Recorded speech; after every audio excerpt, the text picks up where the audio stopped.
Summary 11 নম্বর অধ্যায় হুদ বিষয়ের সংক্ষিপ্ত বিবরণ।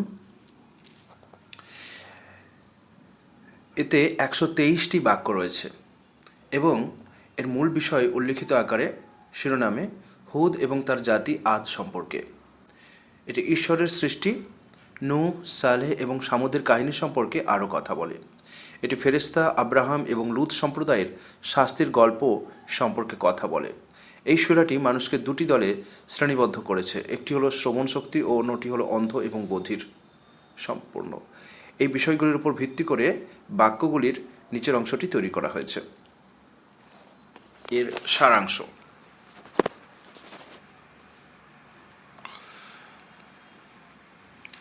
11:1-8 এই মহাপাঠ্য গ্রন্থের ঐশ্বরিকতা সম্পর্কে এবং বিশদভাবে উপস্থাপন করা হয়েছে যে যাদের অন্তরে ঢাকা দেওয়া রয়েছে তারা কি গোপন করে এবং তারা কি প্রকাশ করে, এবং ঈশ্বর সমস্ত প্রাণীকে জীবন প্রদান করেন এবং ঈশ্বর তাদের বাসস্থান এবং সংরক্ষণের স্থান জানেন।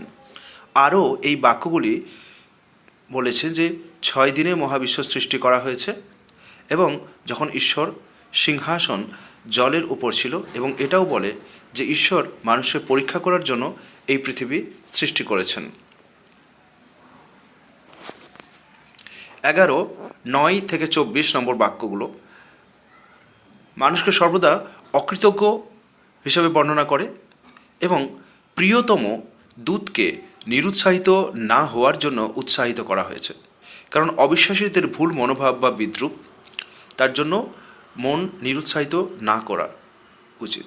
তদুপরি ঈশ্বর তার দূতকে বলেছেন যে লোকেরা তাদের উপহাসের আচরণে সত্যবাদী হলে মহাপাঠ্যের গ্রন্থের মতো একটি সূরা আনতে চ্যালেঞ্জ করবে। আর এই বাক্যগুলি বর্তমান বিশ্বে যারা সফল হতে চায় তাদের কাজের পূর্ণ প্রতিদান নিশ্চিত করে।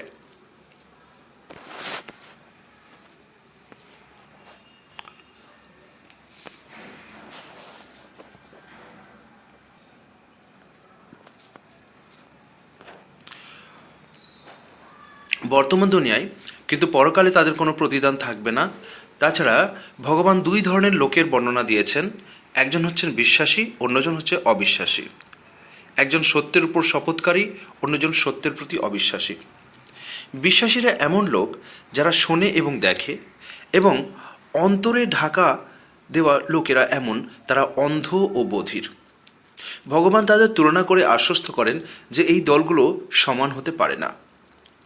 11 অধ্যায়ের 25-48 নম্বর বাক্যে মহাপাঠ্য গ্রন্থে বিস্তারিত গল্প নূহ এর গল্প বলে।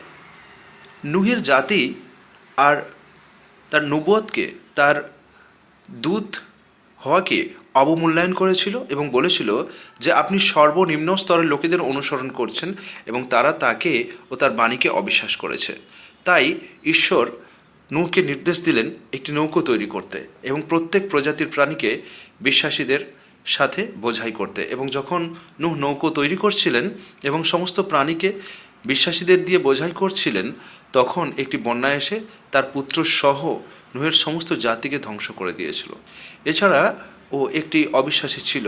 এই গল্পটি বলে যে কেউ অবিশ্বাস করবে সে শাস্তির স্বাদ পাবে, যদিও সে একজন দূতের পুত্র হয়।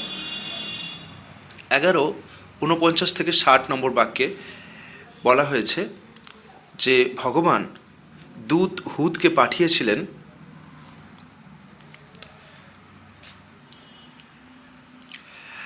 11:61-68। এই বাক্যগুলি সামুদের জাতীয় নবী বা দূত সালেহের গল্প বলে। তারা একটি উট দ্বারা পরীক্ষা করা হয়েছিল তাদের, কিন্তু লোকেরা তাকে অবিশ্বাসের চিহ্ন হিসেবে হত্যা করেছিল। 11:69-83 নম্বর বাক্যগুলোতে মানুষের ছদ্মবেশে ইব্রাহিমের কাছে দেবদূতদের সম্পর্কে এসেছে। ইব্রাহিম তাদেরকে চিনতে পারলেন যে তারা প্রদত্ত খাবার খাচ্ছে না। দেবদূতরা তাকে তার পুত্র আইজাক এর সুসংবাদ দেয় এবং এও জানায় যে সমকামিতায় লিপ্ত হওয়ার কারণে লুত সম্প্রদায়কে ধ্বংস করার জন্য পৃথিবীতে নেমে এসেছে। লুত জাতি পাথরের বৃষ্টির মাধ্যমে ধ্বংস হয়েছিল। লুতের স্ত্রীও অন্তর ঢাকনা দেওয়া লোকেদের অন্তর্ভুক্ত হওয়ায় তাকেও হত্যা করা হয়েছিল। 11:84 থেকে 95 নম্বর বাক্যে শোয়েবের গল্প বলা হয়েছে, যিনি তার জাতিকে অন্যায়ভাবে ওজন করা বন্ধ করার জন্য সতর্ক করেছিলেন, কিন্তু তারা অস্বীকার করেছিল এবং ভগবানের বক্তৃতা অনুসরণ না করার কারণে তাদেরকে শাস্তি দেওয়া হয়েছিল। 11:96 থেকে 100 এই বাক্যগুলি মোজেস এবং ফেরাওয়ের লোকদের কাহিনী কভার করে। তাদের উপর আগুন পাঠানো হবে।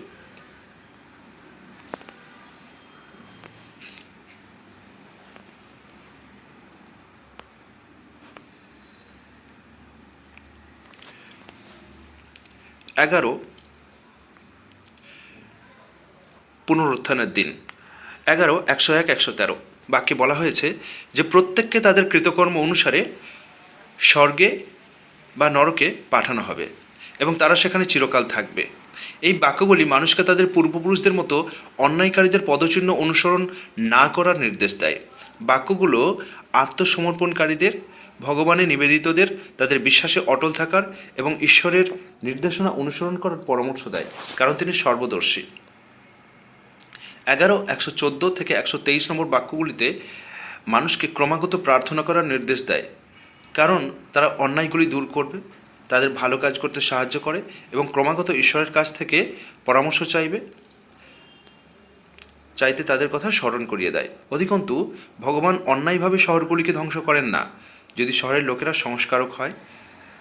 আয়াতে বা বাক্যে উপসংহারে বলা হয়েছে, ভগবান চাইলে সকলকে সঠিক পথ চালিত করত, সকলেই সঠিক পথে থাকতো, কিন্তু ঈশ্বরের বাণী পূর্ণ হতে হবে যে তিনি অবশ্যই জিন এবং মানুষ দিয়ে নরক পূর্ণ করবেন। অধ্যায় 12 ইউসুফ। এই অধ্যায়টিতে 111টি বাক্য রয়েছে। মূল বিষয় হলো ইয়াকুবের পুত্রদের গল্প, মূলত তার প্রিয় পুত্র যোসেফের গল্প। সারসংক্ষেপ 12:1 থেকে 111 বর্ণনা করে যে দূত আব্রাহাম, আইজাক, জ্যাকব এবং যোসেফের বিশ্বাস দূত পরম প্রিয়তমের মতোই ছিল। সকল দূতই মানুষকে ভগবানের বাণীর আমন্ত্রণ জানিয়েছিলেন। অধ্যায়টি ইউসুফের চরিত্রকে তার ভাইদের সাথে, মিশরের রাজা এবং তার স্ত্রীর সাথে গল্পের বর্ণনার সাথে তুলনা করে। গল্পটি বলে যে ঈশ্বর যা চান তিনি যেভাবেই হোক তা পূরণ করবেন। একজন মানুষ তার পাল্টা খেলা দিয়ে তার পরিকল্পনাকে কখনোই হারাতে পারবে না। এটি ইউসুফের ভাইদের কাহিনী সম্পর্কে বলে যে তারা তাকে পরিত্রাণের অভিপ্রায়ে তাকে একটি কূপে ফেলে দিয়েছিল, কারণ তাদের পিতা তাকে বা ইউসুফকে তাদের চেয়ে বেশি ভালোবাসতেন। কিন্তু এই কাজটি ঘটনাগুলির আরেকটি ধারাবাহিকতার নেতৃত্ব দেয়, যা দূত যোসেফকে মিশরের শাসক করে তোলে। ঘটনার ধারাবাহিকতায় অবশেষে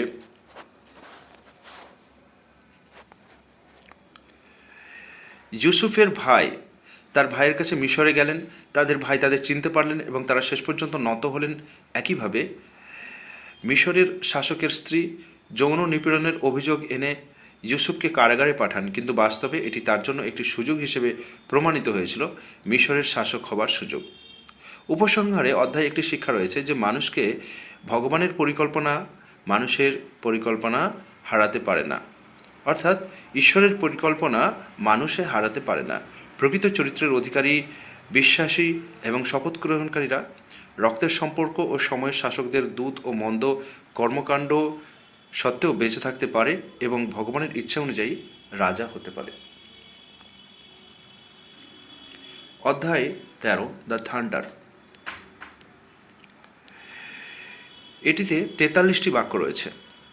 মূল বিষয়গুলি হলো বজ্রপাত, বিশ্ব সৃষ্টি এবং প্রিয়তম সত্য দূত। 13:1-4 বাক্যে মহাপাঠ্য গ্রন্থকে ঈশ্বরের অলৌকিক কীর্তি হিসেবে বর্ণনা করা হয়েছে, যা দূত প্রিয়তমের কাছে অবতীর্ণ করা হয়েছিল। যারা তাদের মনকে ব্যবহার করে এবং ঈশ্বরের সৃষ্টি নিয়ে চিন্তা করে, তাদের জন্য ঈশ্বর দূতকে একটি আবরণ এবং দিনকে একটি স্পষ্ট, রাতকে একটি আবরণ এবং দিনকে একটি স্পষ্ট নিদর্শন হিসেবে নিয়ে আসেন। 13:5-16 বাক্যে প্রিয়তমকে এবং তার বাণীকে একটি সত্য বার্তা হিসেবে বলা হয়েছে। যাই হোক, এটি বলা হয়েছে যে যাদের অন্তর ঢাকা তাদের পুরনো থেকে একটি নিদর্শন অবতীর্ণ করতে চেয়েছিল যাতে তারা বিশ্বাস করে, কিন্তু ভগবানের দূত প্রিয়তমকে বলেছেন যে আপনি কেবল একজন আহ্বায়ক, আপনার কাজ হলো ঈশ্বরের বাণী পৌঁছে দেওয়া। আর ভগবান সর্বজ্ঞ, যতক্ষণ না তারা নিজেরা নিজেদের অবস্থার পরিবর্তন করছেন ততক্ষণ ভগবান মানুষের অবস্থার পরিবর্তন করবেন না। তিনি আপনাকে ভয় এবং আশার আলো হিসেবে দেখান, বজ্রপাতের ভয় এবং বৃষ্টির আকারে আশার সাথে। প্রত্যেকে স্বেচ্ছায় বা অনিচ্ছায় তার সামনে অবনত হয়, প্রণত হয়, এমনকি তাদের ছায়াও তার সামনে সকাল সন্ধ্যা 2 বার প্রণত হয়। ভগবান সব কিছুর স্রষ্টা। ভগবান বলেছেন, যারা উত্তর দেয় প্রভুর ডাকে স্বর্গে প্রস্তুত হয় এবং যারা অস্বীকার করে তাদের শাস্তি দেওয়া হয়।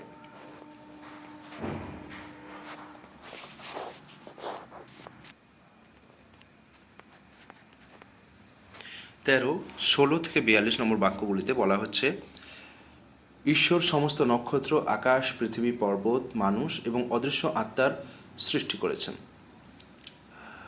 আদিম মানবকে সৃষ্টি করেছেন এবং দেবদূতদেরকে তার সামনে অবনত হওয়ার আদেশ দিয়েছিলেন, প্রণত হওয়ার আদেশ দিয়েছেন।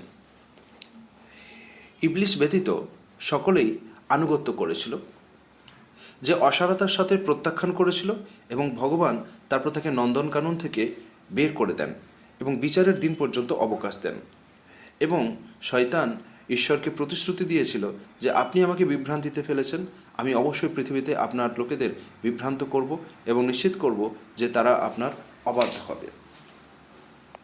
13:43-86 অধ্যায়টি নরকের 7টি দরজার ব্যাখ্যা করে এবং আব্রাহামের কাহিনী ব্যাখ্যা করে, যখন দেবদূতরা তার পুত্র আইজাকের সুসংবাদ এবং সেই সাথে লুত জাতির ধ্বংসের দুঃসংবাদ সম্পর্কে তাদের কাছে জানতে পেরেছিল। এই বাক্যগুলো শোয়েব জাতির কাহিনীর পুনরাবৃত্তি করে। এই সূরাটি সামুদ সম্প্রদায়ের লোকেদের সম্পর্কে, যারা পাহাড়ের চূড়ায় ঘর তৈরি করত এবং উত্থান অনুভব করত, কিন্তু তাদের মিথ্যা অহংকারের কারণে ভগবান তাদের পাকড়াও করেছেন। 13:87-99 থেকে যে ঈশ্বর দূত প্রিয়তমকে সুসংবাদ দিয়েছেন যে মানুষের পার্থিব অধিকার দ্বারা দুঃখিত হবেন না। আমি আপনাকে সবচেয়ে পুনরাবৃত্ত আয়াত, বাক্য এবং মহাপাঠ্য গ্রন্থের ফর্মে একটি মহান উপহার দিয়েছি, অর্থাৎ আপনাকে মহান বাণী উপহার দিয়েছি। এবং উপসংহারে ভগবান প্রিয়তমকে বলছেন, প্রিয়তম দূতকে, যে ঈশ্বর জানেন তারা যা বলে তা দ্বারা আপনার জ্ঞান সীমাবদ্ধ, কিন্তু মৃত্যু পর্যন্ত তোমার প্রভুর উপাসনা করো।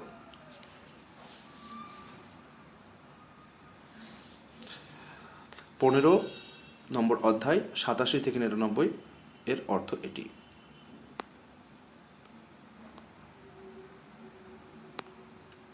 অধ্যায় 16, এতে 128টি বাক্য রয়েছে। এর মূল বিষয়বস্তু হল একত্ব এবং একতার বাণীর বিভিন্ন দিক এবং ভগবানের একত্ববাদের বিরোধিতার খণ্ডন। ঈশ্বর মানুষের জন্য অনুগ্রহ এবং আশীর্বাদ, গবাদি পশু এবং মৌমাছিদের মধ্যে তার নিদর্শন রয়েছে।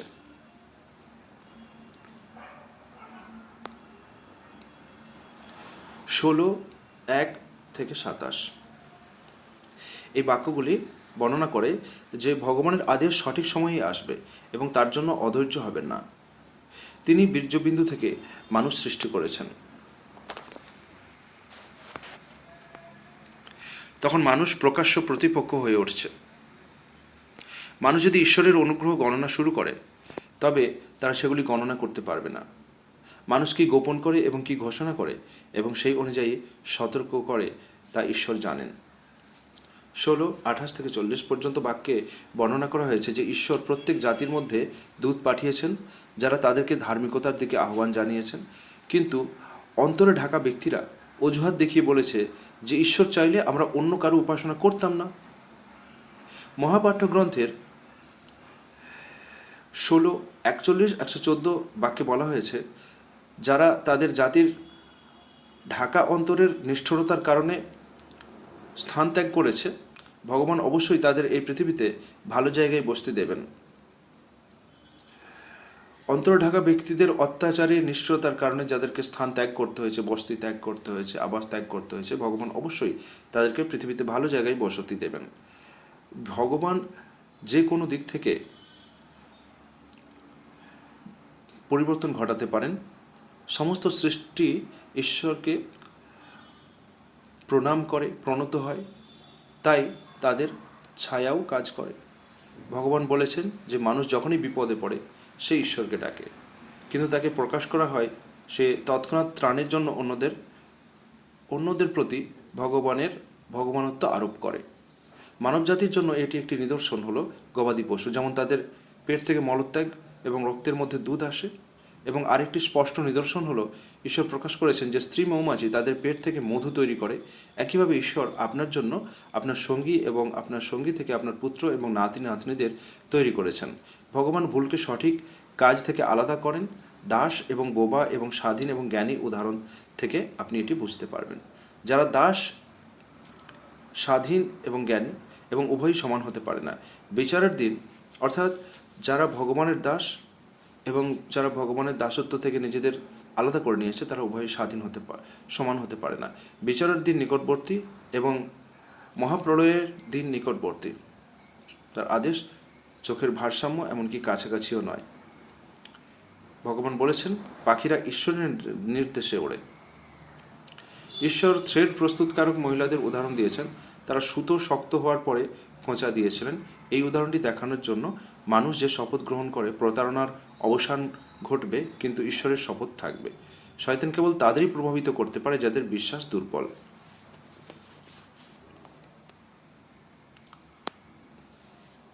বাক্য 115, 128 বৈধ এবং অবৈধ সম্পর্কে বলা হয়, যে বৈধ এবং অবৈধ এবং ঈশ্বরের দ্বারা সংজ্ঞায়িত করা হয়েছে। এটি মানুষের জিহ্বা নয় যা বৈধ বা অবৈধ বলে দিতে পারে। শেষ অংশে ভগবান বার্তাবাহককে বলেছেন যে আপনার সামনের পরিবেশ বা পরিস্থিতি দ্বারা দুঃখিত হবেন না।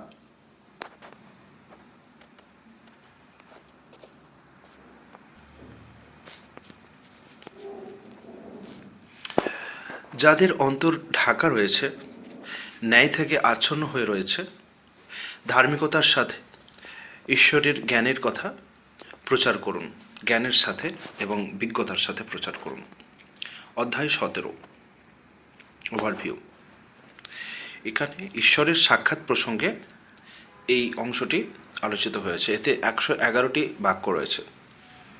এটি নির্দেশাবলী একটি শক্তিশালী মিশ্রণ। মূল বিষয়গুলি হলো প্রিয় দূত এর রাতের যাত্রা, পিতামাতা, গরিব, আত্মীয় স্বজন এবং পথিকদের প্রতি সদাচরণ, দেবদূতের প্রণত হওয়া এবং মোজেসের 9টি নিদর্শন। 17 নম্বর অধ্যায় 1 থেকে 43 নম্বর বাক্য।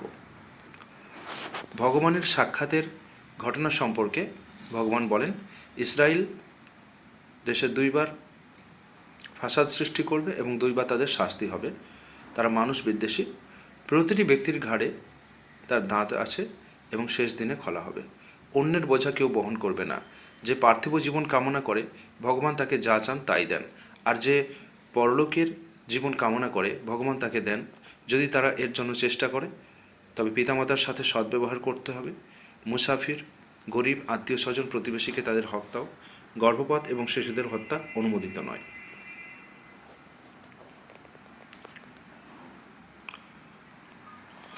ষোলো, 44, 77 বাক্যে বলা হয়েছে যে পরকাল বিশ্বাসীদের জন্য মহাপাঠ্য গ্রন্থ বোঝা আবশ্যক। আপনি যদি মহাপাঠ্য গ্রন্থে সন্দেহ করেন, তবে ভগবান স্পষ্ট বলছেন যে তিনি বিচারের দিন আপনাকে ডাকবেন এবং আপনি মনে করবেন যে আপনি অল্প সময়ের জন্য এই পৃথিবীতে থেকে গেছেন। রয়ে সব ধ্বংস হয়ে যাবে। কোনো কিছু ঈশ্বরকে তার নিদর্শন পাঠাতে বাধা দেয় না, কিন্তু পূর্ববর্তী লোকেরা তাদের অস্বীকার করেছিল। আর ভগবানের সাথে তার দূতের সাক্ষাতের কথা বলা হয়েছে। ভগবান এই বাক্যগুলিতে আদিম মানবকে প্রণত হবার গল্পটি আবার বলেছেন, যখন শয়তান তা অমান্য করে এবং বাকি দেবদূতরা ঈশ্বরের নির্দেশ অনুসরণ করে আদিম মানবকে নমস্কার করেছিল, তার কাছে প্রণত হয়েছিল।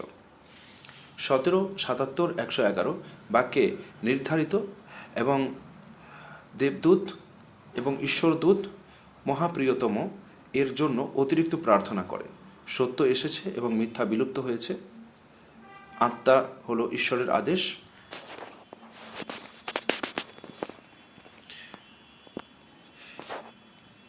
ঈশ্বর চ্যালেঞ্জ করছেন মানুষ এবং অদেখা আত্মাকে এভাবে একটি মহাপাঠ্য গ্রন্থের মতো তৈরি করতে। অবিশ্বাসীরা কিছু অলৌকিক ঘটনা দাবি করেছিল, যে আমাদের দেখাও অলৌকিক কিছু, কারণ তারা আপত্তি করেছিল যে ভগবান মানুষের কাছে দূত পাঠিয়েছেন। কিন্তু ভগবান বলেন, যদি পৃথিবীতে দেবদূত থাকতো, দেবদূত থেকে দূত অবতীর্ণ করতাম, তবুও তারা অস্বীকার করত। এছাড়াও তিনি আরও ব্যাখ্যা করেছেন মোজেসের উদাহরণ দিয়ে, যাকে 9টি স্পষ্ট নিদর্শন দেওয়া হয়েছিল এবং লোকেরা তাকে অস্বীকার করেছিল। উপসংহার অংশ 17, 110, 11 শ্লোক খুব জোরে বা শান্ত কণ্ঠে, খুব জোরেও না বা খুব শান্তও না, কণ্ঠে প্রার্থনা করতে নির্দেশ দেয়। সকল প্রশংসা ভগবানের। অধ্যায় 18, এতে 110টি বাক্য রয়েছে। মূল বিষয় হল গুহার অধিবাসীদের গল্প। দুই ব্যক্তির গল্প, আস্তিক ও অবিশ্বাসী, এবং ঈশ্বরের দাসের সাথে মূসার ভ্রমণ। এতে জুলকায়েট 9-এর ভাণ্ডারেরও ব্যাখ্যা করা হয়েছে।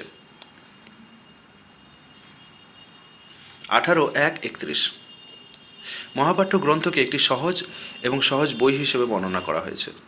এটা তাদের সতর্কবাণী যারা বলে যে ঈশ্বরের পুত্র আছে। এমনকি, হে মহাপ্রিয়তম, যদি আপনি দুঃখের কারণে আত্মহত্যা করেন তবুও তারা বিশ্বাস করবে না। এটা গুহার সঙ্গীদের গল্প বলে। ঈশ্বর তাদের শ্রবণ শক্তি সৃষ্টি করেছেন এবং তাদের শত শত বছরেরও বেশি সময় ধরে ঘুম পাড়িয়ে রেখেছেন। তারা যুবক ছিল যারা ঈশ্বরের একত্ব সম্পর্কে সত্য ঘোষণা করেছিল এবং নিপীড়নের ভয়ে গুহায় আশ্রয় প্রার্থনা করেছিল। ঈশ্বর তাদের ঘুমন্ত অবস্থায় রেখেছিলেন এবং তাদের গুহা থেকে দূরে ঝুঁকে পড়েছিল। আপনি মনে করেন তারা জেগে আছে, কিন্তু তারা ঘুমিয়ে আছে। যখন তারা জেগে উঠল, তাদের গুহায় থাকা নিয়ে প্রশ্ন যে আমরা কতক্ষণ গুহায় ছিলাম। মানুষ গুহার সঙ্গীর সংখ্যা নিয়ে প্রচুর প্রশ্ন করে। কেউ কেউ বলে যে তারা 3 জন এবং চতুর্থ ছিল তাদের কুকুর। কেউ কেউ বলে যে তারা 4 ছিল এবং পঞ্চম ছিল তাদের কুকুর, এবং কেউ বলে তারা ষষ্ঠ ছিল এবং তাই। ভগবান বলেছেন তাদের সংখ্যা তুচ্ছ বিষয় নিয়ে বিতর্ক করবেন না। তারা 309 বছর ধরে গুহায় অবস্থান করছিল। সেখানে শুধুমাত্র পরিচয় প্রকাশ করা হয়েছিল।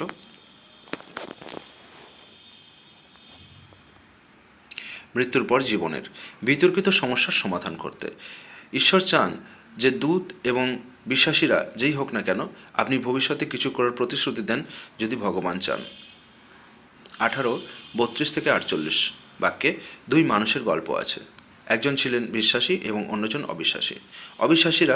অবিশ্বাসীর বাগান আছে এবং বাগানের কারণে তাকে উৎসাহিত করা হয়েছিল।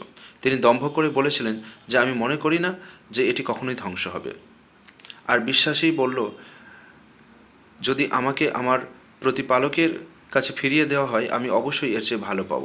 অতঃপর ভগবান তার উদ্যানগুলো উজাড় করে দিয়েছেন এবং বিশ্বাসী শপথকারীকে তার সম্পদের চেয়ে উত্তম দান করেছেন। 18:49-59 ভগবান বলেছেন, ছোট হোক বা বড় হোক, তোমার সব কাজই গ্রন্থে লেখা হচ্ছে, তালিকাবদ্ধ করা হচ্ছে। তারপর মহাপাঠ্য গ্রন্থ আবার আদিম মানব এবং শয়তানের কাহিনী বর্ণনা করে। 18 অধ্যায় 60-82 বাক্য। এই বাক্যগুলি মোজেসের বিস্তারিত বিবরণ এবং ঈশ্বরের দাসের সাথে তাঁর সাক্ষাৎ সম্পর্কে বর্ণনা করে, যাকে জ্ঞান দেওয়া হয়েছিল। মোজেস জানতে পারলেন যে ভগবান তাকে এমন জ্ঞান দিয়েছেন যা তার কাছে নেই। তারপর তার কাছ থেকে কিছু শেখার জন্য তাকে অনুসরণ করলেন। তিনি তার সাথে ভ্রমণ করেছিলেন এবং ভগবানের প্রজ্ঞার কাজ সম্পর্কে শিখেছিলেন। 18:43 থেকে 110 বাক্যে জুলকারনাইন এবং সেই জাতির বর্ণনা করা হয়েছে যারা তাকে ইয়াজুজ মাজুজের ধ্বংস থেকে বাঁচানোর জন্য তাদের এবং ইয়াজুজ মাজুজের মধ্যে একটি প্রাচীর নির্মাণের জন্য অনুরোধ করেছিল। তারপর ভগবান বলেন যে শেষ ঘন্টার সময় ইয়াজুজ মাজুজ মুক্তি পাবে এবং 109-110 এর সমাপ্তি বাক্যে ঈশ্বর বলেন, ঈশ্বরের বাণী অগণিত, এমনকি সমুদ্র কালি হয়ে যায় যদিও এবং সমস্ত কাঠ হয়ে যায় কলম, তারা ঈশ্বরের সমস্ত শব্দ লিখতে পারবে না। আর মহাপ্রিয় দূত আপনার মতোই একজন মানুষ। অধ্যায় 19 এতে 98টি বাক্য রয়েছে। এর মূল বিষয়গুলো হলো ম্যারি এবং যিশুর জন্ম বক্তব্য, জাকারিয়ার গল্প, জনের গল্প, আব্রাহামের গল্প এবং আব্রাহামের সঙ্গে তার বাবার কথোপকথন।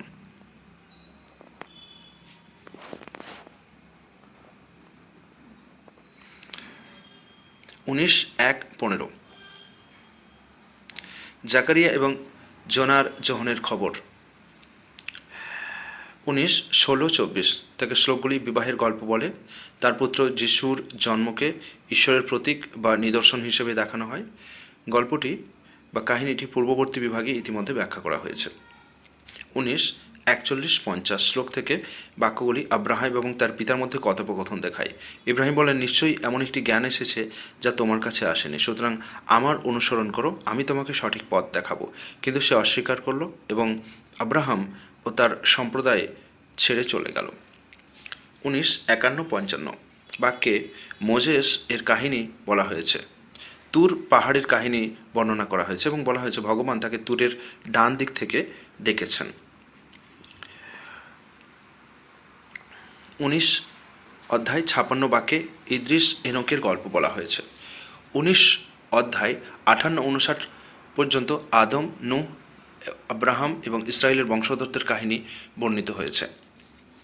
19:60-74 থেকে এটি যাদের অন্তর ঢাকা পড়ে গেছে তাদের সম্পর্কে বলা হয়েছে এবং বলে যে আমরা মরলে কি আমরা জীবিত হব।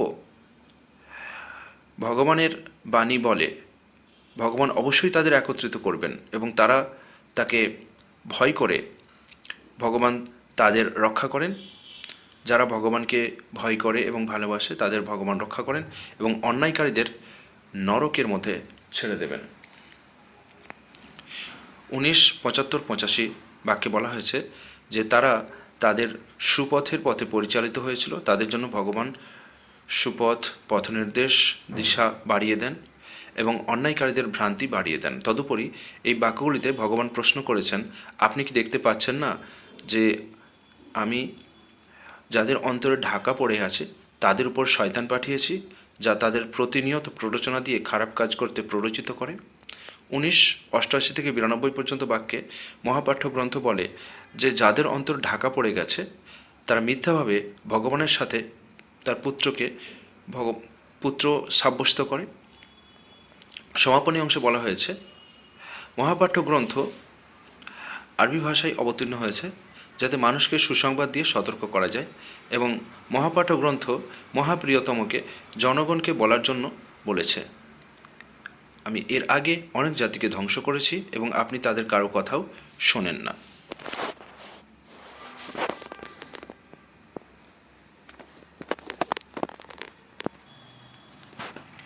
অধ্যায় 20 এতে 135টি বাক্য রয়েছে। মূল বিষয়গুলি হলো মোজেসের গল্প, মোজেসের সাথে ঈশ্বরের কথা বলা, আগুন এবং গল্প, ফেরাও এবং মোজেসের গল্প। 20 নম্বর অধ্যায় 1 থেকে 8 পর্যন্ত বাক্যে বলা হয়েছে যে মহাপাঠ্য গ্রন্থ কেবলমাত্র ঈশ্বরকে ভয়কারীদের জন্য একটি অনুস্মারক। বলা হয়েছে 20:9 থেকে 19 নম্বর বাক্যে বলা হয়েছে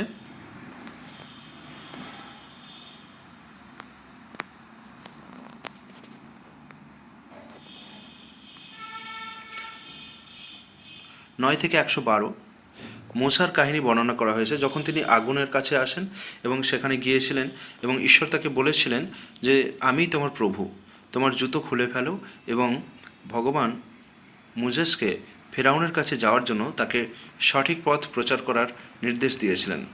এবং ভগবানের একটি স্পষ্ট নিদর্শন হিসেবে মোজেসকে দুটি অলৌকিক চিহ্ন দিয়েছিলেন। মোজেস ভগবানের কাছে প্রার্থনা করলেন, দয়া করে আমার বক্ষ প্রসারিত করুন এবং আমার ভাইকে আমার জন্য মন্ত্রী বা সহকারী নিযুক্ত করুন। আরও এটি বলে যে মোজেস মায়ের কাছে ওহি করা হয়েছিল, প্রত্যাদেশ করা হয়েছিল তাকে বুকে ভরে নদীতে ফেলে দেওয়ার জন্য, এবং ঈশ্বরের নির্দেশ অনুসারে তিনি তাই করেছিলেন। মোজেস ফেরাউনের কাছে গিয়েছিলেন এবং তাকে স্পষ্ট নিদর্শন সহ ঈশ্বর সম্পর্কে প্রচার করেছিলেন, কিন্তু ফেরাও সমস্ত নিদর্শন অস্বীকার করে বলেছিল যে এগুলো জাদু ছাড়ার কিছু নয়। তিনি মোজেসের বিরুদ্ধে প্রতিদ্বন্দ্বিতা করার জন্য সমস্ত শক্তিশালী জাদুঘরদের আমন্ত্রণ জানান। একটি ইভেন্ট ছিল, অ্যাপয়েন্টমেন্ট, যেখানে জাদুঘররা মোজেসের সাথে প্রতিযোগিতা করে এবং পরাজিত হয়েছিল নিজেরাই। বিনিময়ে সকল জাদুঘর ভগবানকে নমস্কার করে, প্রণত হয় ভগবানের প্রতি এবং মোজেসের প্রচার গ্রহণ করে। যাই হোক, ফেরাও তার সেনাবাহিনী নিয়ে মোজেসকে অস্বীকার করেছে এবং তার পিছু নিয়েছে।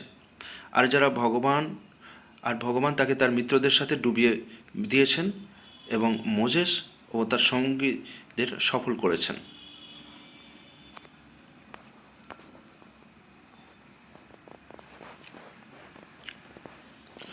কুড়ি নম্বর অধ্যায় 113 থেকে 123, 127 নম্বর বাক্যগুলিতে আদিম মানব, শয়তান এবং দেবদূতদের কাহিনী বর্ণনা করা হয়েছে, যা পূর্ববর্তী বিভাগে ব্যাখ্যা করা হয়েছে। 20, 128 থেকে 135 থেকে সমাপনী অংশ দেওয়া হয়েছে, যা বলে যে বুদ্ধিমানদের জন্য অনেক নিদর্শন রয়েছে। পার্থিব সুবিধার জন্য বেশি দিন না থেকে বরং ভগবানের সন্তুষ্টির সন্ধান করুন, আপনি যদি আশীর্বাদপূর্ণ পরিণতি অর্জন করতে চান।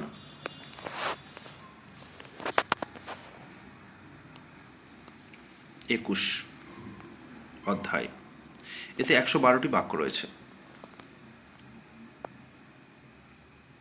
এর মূল বিষয় হল দেবদূত, ভগবানের দূত এবং আকাশ ও পৃথিবীর সৃষ্টি।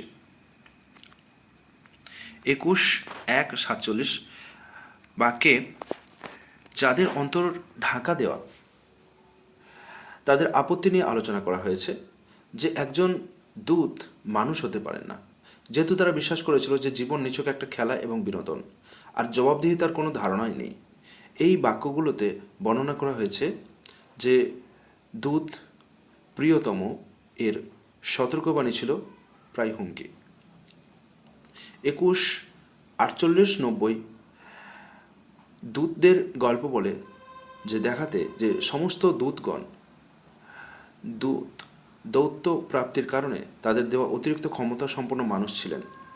এই বাক্যগুলোই জোনাস এর কাহিনী এবং বিখ্যাত প্রার্থনাকেও বর্ণনা করে যে তুমি ছাড়া উপাসনার যোগ্য কেউ নেই, তোমার মহিমা অসীম, নিশ্চয়ই আমি অত্যাচারীদের অন্তর্ভুক্ত ছিলাম। এই বাক্যগুলি আরও বর্ণনা করে যে সমস্ত দূতদের জীবনযাপন একই ছিল এবং তারা এমন লোকেদের কাছে প্রেরিত হয়েছিল যারা দুষ্টু ও অন্যায়কারী ছিল। 21:92-106 এই বাক্যগুলি বর্ণনা করে যে সঠিক পথ যারা অনুসরণ করবে তারা বিচারের দিনে সফল হবে এবং যারা পরিত্যাগ করবে সঠিক পথ তারা সবচেয়ে খারাপ পরিণতি দেখতে পাবে। 21:107-112 বাক্যে বিশ্বাসীদের উক্তিগুলি বর্ণনা করে যে এটি ঈশ্বরের মহান অনুগ্রহ যে তিনি তার বার্তাবাহককে পাঠিয়েছেন আমাদের দুর্দশা আগমনের আগে জানিয়ে দেওয়ার জন্য, এবং ধার্মিকেরা পৃথিবীর উত্তরাধিকারী হবে।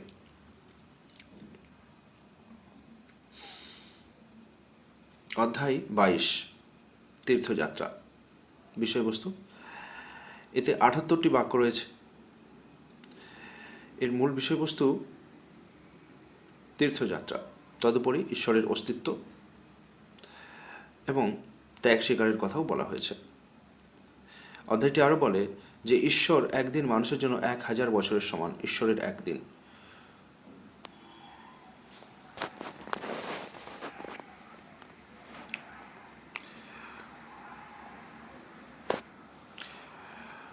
যারা শয়তানকে অনুসরণ করে না, বরং ঈশ্বরের প্রেরিত দূতকে অনুসরণ করে এবং ঈশ্বরের কাছে আত্মসমর্পণ করে, তারা সফলতার সাথে পুরস্কৃত হয়।